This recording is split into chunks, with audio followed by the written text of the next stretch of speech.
Bonjour et bienvenue sur ma chaîne. Donc aujourd'hui nous nous retrouvons ensemble pour une nouvelle vidéo, c'est les techniques de mémorisation avancée. Donc de quoi il en ressort? Il en ressort dans un premier point, apprendre par le jeu. On va expliquer ce premier point. Dans un deuxième point, le balancement, synchronisation avec, à quoi sert le balancement. Et dans un troisième point, est-ce que vous êtes quelqu'un d'auditif, quelqu'un de visuel ou quelqu'un de kinésiste? C'est important de se connaître soi-même. On est sur une chaîne de développement personnel et l'objectif est de se découvrir chaque jour un peu plus davantage et d'apprendre ensemble des techniques qui vont nous aider à progresser dans bien des domaines. Donc entrons dans le premier point, apprendre par le jeu.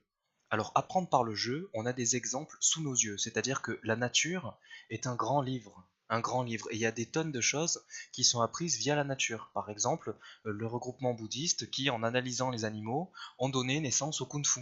Hein, dans le kung-fu, vous avez des positions qui sont extraites de la nature. Hein. Il y a le tigre, il y a l'ours, il y a bien des points. Donc apprendre par le jeu. Pourquoi dans la nature ils apprennent par le jeu? Bah, pour la simple et bonne raison que dans la nature, il n'y a pas droit à l'erreur. C'est-à-dire que si petit, le lionceau, il s'amuse pas avec ses frères à se mordre la queue, à se batailler ensemble, bah, forcément, quand après il va se retrouver confronté au réel danger, bah, il a qu'une seule chance. On n'est pas dans un jeu vidéo. Il n'y a pas de charger la sauvegarde ou quoi que ce soit du genre. Non, c'est une seule fois. On le voit aussi avec nos animaux de compagnie, comme par exemple avec les chats. Il suffit d'une corde, d'une souris en plastique, et puis on voit le chat qui travaille, hein, de tout enfant jusqu'à tout âge en vérité, hein, on n'arrête pas d'apprendre, la connaissance est infinie, donc on va le voir jouer. On va le voir jouer et c'est une manière pour lui d'apprendre.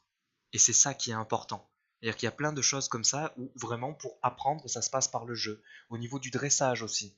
Au niveau du dressage, pour ceux qui aiment les animaux et qui ont l'occasion d'en avoir et de les dresser, ça passe par l'amour et le dressage. C'est-à-dire que l'animal, il joue le jeu parce qu'il vous aime et aussi parce que c'est un jeu. Hein, d'envoyer la balle et de la ramener, il y a certains chiens, au bout d'un moment, il en a marre, quoi. Il aime bien jouer, mais pas trop. Donc voilà, c'était pour donner l'exemple de pourquoi apprendre par le jeu. Maintenant, on va le transposer à l'humain. Quand j'étais plus jeune, je vais me baser sur mon vécu. Ma mère, pour me faire débarrasser le lave-vaisselle, elle me disait: Adé, imagine-toi, c'est un jeu. Et petit, je marronnais intérieurement. Je me disais: mais c'est un jeu de quoi? Mais qu'est-ce qu'elle raconte? Et en vérité, c'est que plus tard, en grandissant, que j'ai eu le déclic, hein, après l'adolescence, parce que post-adolescence, on comprend pas trop. C'est après qu'on a beaucoup de déclics. Enfin, ça a été le cas pour ma part. Donc, j'ai pris énormément de choses dans ma vie comme un jeu, comme un challenge, comme un défi. Et à partir de là, j'ai pris plaisir. Et le fait d'avoir pris plaisir, ça a débloqué énormément au niveau de mon cerveau. C'est-à-dire qu'il y a énormément de choses qui ont été débloquées via le jeu. C'est-à-dire que maintenant, quand je vais entreprendre quelque chose, quand je vais entreprendre, que ce soit dans mon business, que ce soit dans ma maison, quelque chose, je vais me dire c'est un jeu. Voilà. Le mec, il s'amuse à faire une machine à laver. Bah ouais. Et il prend plaisir à ça. Voilà. Donc, en conclusion, on peut dès maintenant changer notre état de pensée et se dire qu'il y a plein de choses qui sont un jeu, notre vie est amusante, notre vie est étonnante, notre vie est fantastique et passionnante, parce que nous sommes les premiers acteurs de nos vies. Et donc c'est une manière de pouvoir prendre les choses avec une positivité au-delà de ce que l'on pense posséder actuellement.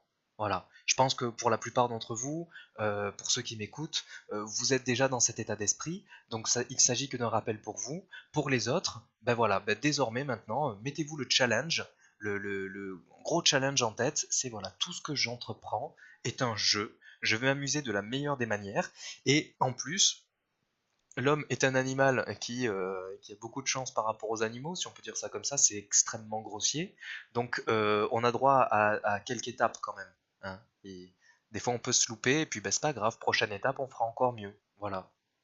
Donc ça, c'était pour la conclusion du jeu et des bienfaits. Et enfin, maintenant, on attaque le point culminant quand même de la mémorisation avancée. C'est quelque chose qui est gardé secret, je trouve, même si de plus en plus de gens le divulguent, hein, vivent Internet, vivent le partage des connaissances, l'accès, la facilité à cette connaissance. Donc, le balancement, c'est une synchronisation avec l'univers d'après certains. Alors, qui est-ce qui se balance? Qui est-ce qui utilise ça? Ben, c'est utilisé au niveau religieux par les juifs, les musulmans et bien d'autres religions qui utilisent cette technique pour apprendre.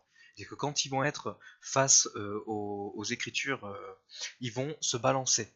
Voilà. Et on les voit en train de se balancer, et en vérité, c'est une cause d'apaisement, et c'est la cause que le cerveau va se débloquer.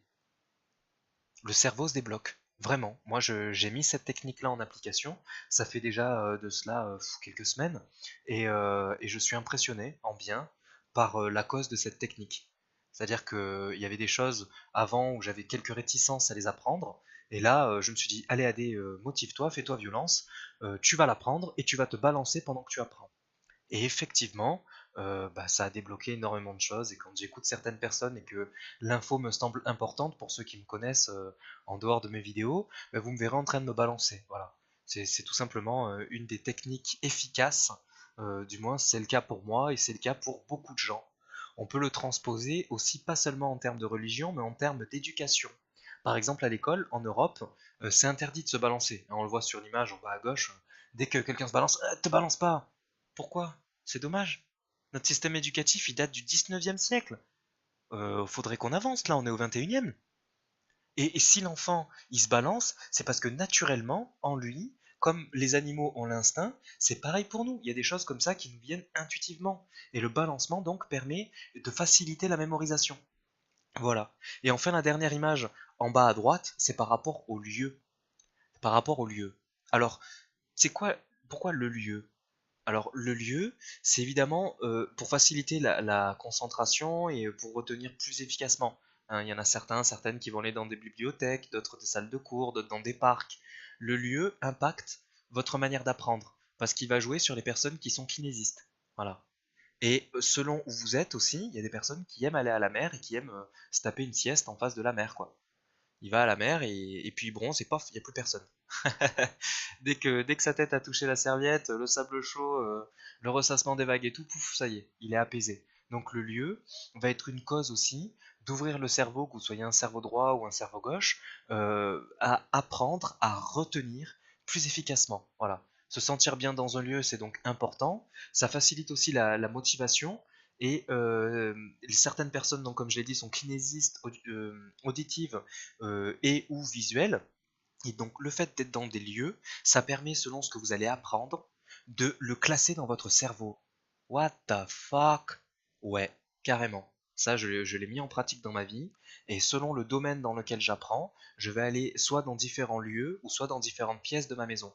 Et quand je vais faire appel à ma mémoire par rapport à ce que j'ai appris, personnellement, je suis quelqu'un qui est quand même visuel, donc je vais voir le lieu où j'étais, et je vais me rappeler de ce que je me disais à moi-même, parce que je suis aussi auditif, et donc au final kinésiste aussi, c'est-à-dire que j'ai pu développer ces trois, car on peut travailler ses compétences. Comment ça? Ben, une personne qui est aveugle, elle va développer une ultra-sensitivité au niveau de l'auditif, au niveau de l'odorat, au niveau du goût. Une personne qui est sourde va être apte à voir plus de détails, va ressentir plus de choses au toucher, tout simplement parce que, étant privée d'un sens, elle a travaillé les autres. Eh ben, c'est vrai pour ces personnes-là, c'est vrai pour quelqu'un qui possède tous ses sens. C'est-à-dire que même possédant tous ses sens, on peut toujours s'améliorer, évoluer. Ça sera plus comme avant, ça sera mieux. Donc je vais vous partager dans la description de cette vidéo un test pour les personnes qui souhaitent investir sur elles-mêmes et savoir si elles sont visuelles, auditives ou kinésistes, ou un mélange de cela. Et donc enfin, on y arrive d'ores et déjà à la conclusion. J'aime bien que mes vidéos soient concises et courtes. Ça fait un pack de données et c'est revisionnable au besoin. Donc en conclusion, il est préférable de prendre les choses à venir comme un jeu, un défi. Ça permet au cerveau de rester bien coachable, bien ouvert.